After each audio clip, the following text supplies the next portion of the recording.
इसमें रोने की क्या बात है?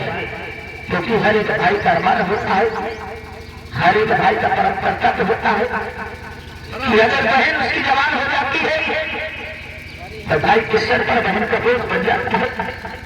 और हर एक भाई की ख्वाहिश और तमन्ना यही होती है कि अपने भाई को हंसी खुशी से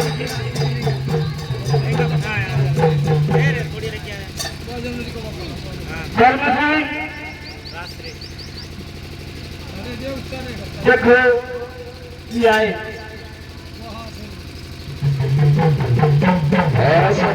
सुनुआ पहचाना रे, सुनुआ पहचानता रे हमको? हाँ बोलो ठाकुर साहब। पहचाना, चलो अच्छा हुआ पहचाना तो, लेकिन ये जानता है कि मैं क्यों और किस लिए आया हूँ? बोलिए ठाकुर साहब किस लिए आए हो? तो अपनी माँ से पूछ, तेरी माँ को पता है कि मैं यहाँ किस लिए आया हूँ। अपनी माँ से पूछू? हाँ अपनी माँ से पूछ। ठाकुर साहब आज तुम मेरी झोपड़ी में आए हो तो मैं तुम्हारा स्वागत और सम्मान करूंगा, ये मेरा परम कर्तव्य है। लेकिन अगर जो चीज आराम से बात हो जाए तो अच्छी बात है, और जो कुछ कनीबाजी से आप करना चाहते तो कभी सफल नहीं होगा ठाकुर साहब। इसीलिए मैं कुछ बोल नहीं रहा हूँ। तू अपनी माँ से पूछ कि ये ठाकुर अपनी झोपड़ी आखिर आए क्यों? माँ ये बता। हेलो, अरे आगे हमारे श्रीमान प्रकाश भाई घर वाली भी लेकर महोदय ध्यान दे। घर मालकिन अपना व्यवहार लिखे और सुबह ये मत कहना कि नचनिया चुहार रहे, व्यवहार चुरा लीजिए। प्रकाश भैया ग्राम से नैया उस से है। घर मालिक को 51 रुपया व्यवहार और कंपनी के लिए 10 रुपया का पुरस्कार पार्टी की ओर से धन्यवाद। मैं तुझसे एक शब्द और एक प्रश्न करना चाहता हूँ, ठीक है? ये बता। हाँ, ये ठाकुर साहब धर्मेंद्र प्रताप और कर्मो क्या कहते हैं कि आज अपनी झोपड़ी आए हैं तो किस लिए आए हैं, ये बात मैं तुझसे जानना चाहता हूँ।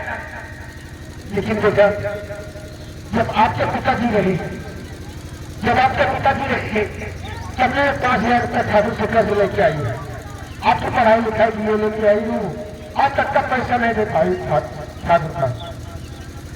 ये बता माँ, अब तो तेरा बेटा सयाना हो चुका था, अगर तुम पहले बताती तो मैं कुछ भी करके, किसी की मेहनत करके या किसी की मजदूरी करके ये आगे हमारे,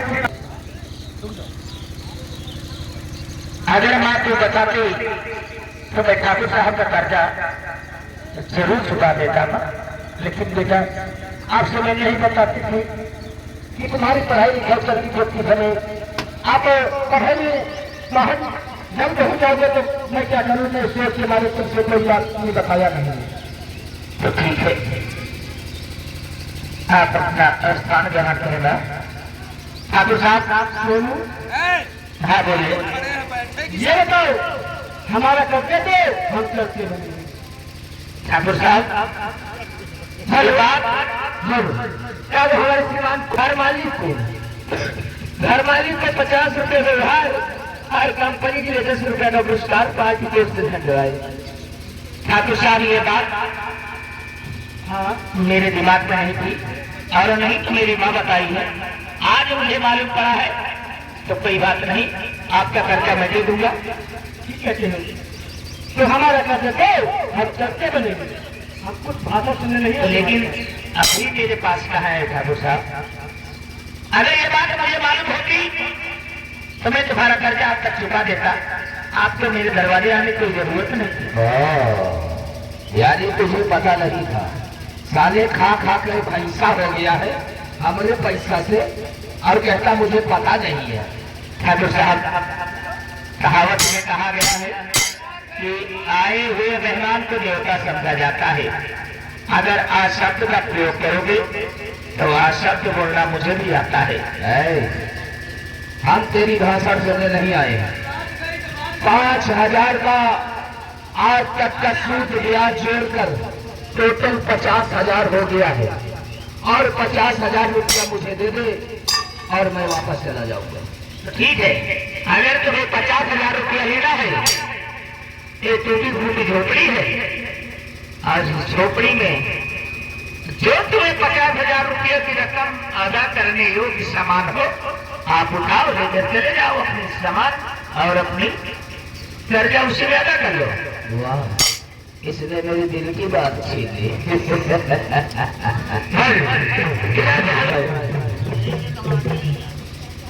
देखिए काबिल साहब, इसके पास पैसे नहीं और मैं एक दिमाग बताता हूँ। क्या? अगर मैं जो कहूँ बोलो वही चिन्ह लिया जाए। तो ठीक है, बोलो कहना क्या चाहते हो? तो मैं सोनू से बात कर लूँ? हेलो, क्योंकि आप बड़े ठाकुर हैं, इसलिए आपकी इजाजत लेना जरूरी है। ठीक है सोनू, सुन मेरी बात को। अगर तू ने कहा कि मेरी झोपड़ी में ऐसी कोई भी वस्तु हो तो ले जा सकते हो, तो हम तेरी वो चीज मांगेंगे ताकि तू बाद में मुकर न सके। बोल सकता है या नहीं? अरे मैं तो ये सोच रहा था अगर 2-4 दिन या हफ्ते भर की मोहलत अगर आप हमें दोगे तो मैं तुम्हारा कर्जा वसूल कर दूंगा। और तो नहीं आप कहते हो मुझे। ठाकुर मेरी बात सुनो, भले हम छोटी कास्ट के हैं लेकिन जबान के पक्के और ईमान के सच्चे इंसान हैं, ध्यान कर लेना। तो ठीक है, हम जो भले गरीब है तो क्या हुआ, लेकिन जो कह देंगे वो कभी मुकरेंगे नहीं। बोल ठाकुर मुझे क्या चाहिए मेरी खोपड़ी का, मैं तुझे अवश्य उसे देकर विदा करेंगे। बोलू क्या मंगल मंगल भैया एक ऊपर की व्यवस्था है, घर वाली के अकाउंट पे घर बाजी को भेजवा है। तो ठीक है, पहले अपनी माँ और अपनी बहन से पूछ ले कि कोई बात में मुकरेगा नहीं, ताकि और ऐसे नहीं मारूंगा। पहले तू अपनी माँ के सर पे हाथ रखकर कसम खा कि माँ की कसम खाता हूँ, आप जो मांगोगे मैं देने के लिए तैयार हूँ। ठाकुर साहब मैं कसम खाने के लिए तैयार हूँ, लेकिन पहले ये बताओ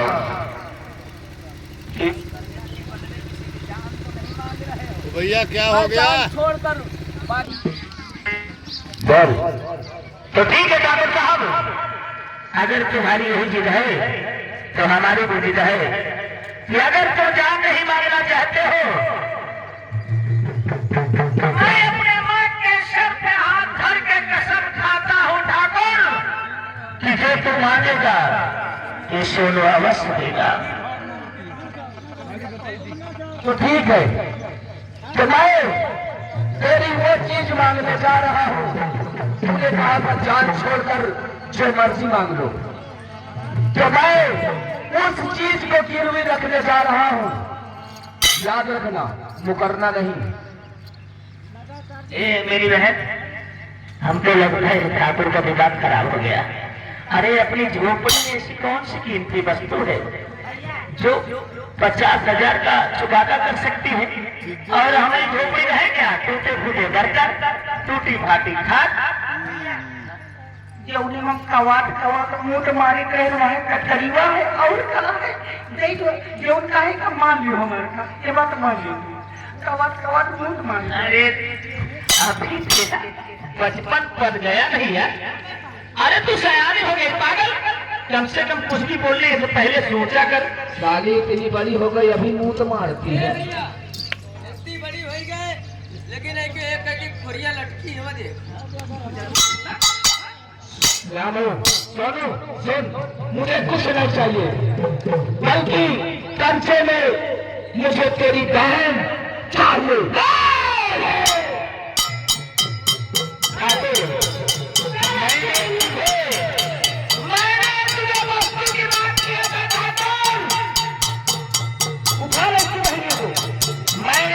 झोपड़ी के अंदर की वस्तु की बात किया था, मेरी बहन भी झोपड़ी के अंदर है।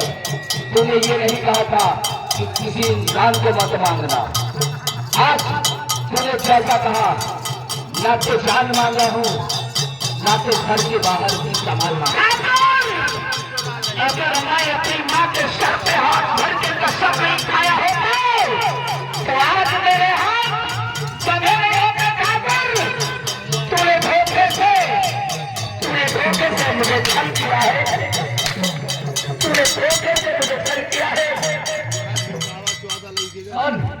और मैं तुझे एक चांस देता हूँ, अगर 5 दिन के अंदर